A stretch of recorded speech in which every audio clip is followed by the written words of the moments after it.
হাই দোস্ত, এয়া আমাৰ এতিয়া পলু কটা পৰৱস্থিতি।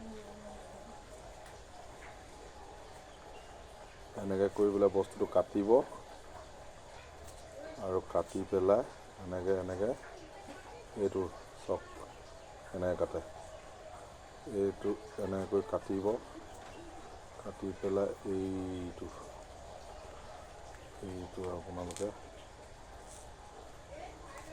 এইটো মানে শুকানকৈ কাটিলে ভাল, লয় বেপাৰীয়ে, ভাল হৈ থাকে বস্তুটো। এইটো আপোনালোকে এইটো চাব।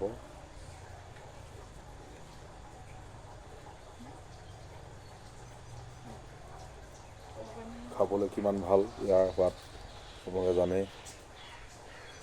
ৰহি হাঁহ এবাতি হ'লেতো আৰু কথাই নাই।